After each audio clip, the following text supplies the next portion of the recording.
Gözləri qəhvəyi rəngi gözəl qızlar. Sizə bugün qəhvəyi rəngli gözlərinizi necə belə ön plana çıxarıb gözəl baxışlar əldə etməyi öyrədəcəm. İlk öncə gözünüzə sadə bir rəng vurun.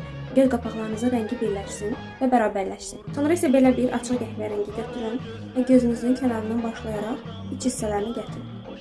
Daha sonra isə biraz tünd qəhvəyi rəng götürün və yenə dediyim kimi kənarlarından başlayaraq gözünüzün iç hissələrini gətirin. Dediyim kimi burada əsas məqsəd kənarların tünd olmasıdır. İçəri isə biraz gətiririk, çox yox.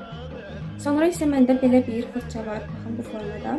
Fırçada qara rəngi götürürəm, baxın bu formada. Və sanki gözümə liner çəkirəm, amma çox uzatmıram. Baxın gözlərimin hər iki tərəfinə də çəkdim. Adi liner kimi siz də çəkəcəksiniz. İndi isə yenə fırçadan götürürəm qara rəngi. Aşağı hissələrə vururam, amma çox yox. Bir damcı və bu uca kimi gətirmirəm qətiyyən. Baxın, indi isə belə bir açıq korичnevli rəng götürürük və bununla qarışdırırıq. Biraz buğulu effekt olur. Əsas o baxışların net olduğunu tutmaqdır. Və bu korичnevli rəng götürürük. Kibrit dibimizin sonuna kimi, baxın, alt kiprilər təbii ki, sonuna kimi belə çəkirik. İndi isə biraz tünd korичnevli, biraz isə qara, amma qara çox az. Götürürük və düz linerin üstündən bu formada hərəkətlər edirik. Və bunu yavaş-yavaş bu hissəyə gətirir, amma çox gətirmir. Baxın, burada tutdum, dairə elədim, sonra yavaş-yavaş bura çəkdim, çox dibə çəkmədim. İndi isə tuj vururam, baxın, bundan istifadə edirəm. Tuju isə necə vururam deyə soruşsanız, baxın, belə eləyirəm. Sonra yuxarı, gözümü yumuram, yuxarı qalxır. Və belə bir indi də fırça götürürəm. Qara rəngdən bir damcı bura. Bir damcı, biraz kölgəsi gəlir, pisi baxın. Göz makyajımız demək olar ki bitdi. İndi isə tonal krem istifadə edəcəm. Tonal kremim Esplan Light rəngi.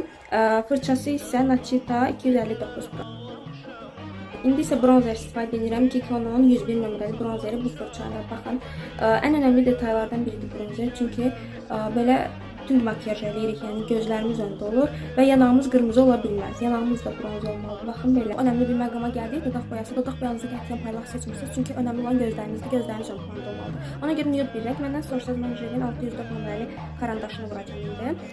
Dodaq boyası olaraq 03 nömrəli Golden Rose'un belə bir baxın dodaq boyası var. Bunu istifadə edəcəm. Dediyim kimi nude rənglər olmalıdır. Dodaq karandaşını vurdum. Gördüyünüz kimi necə bəyənirəmsə dibində qalıb.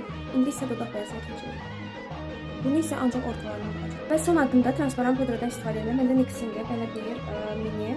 Baxın, bunu istifadə edirəm bu hissələrimdə. Çünki makyajım dediyim kimi parlaq olmalıdır, mat olmalıdır, parlama olmasın. Makyajımız bitdi. İndi isə saçımı açıram. Elə birlikdə baxırıq makyaja. Çünki saçlarda çox böyük rol oynayır. Vuruldu gözüm o qara gözlərinə. Aldandım inan o şirin.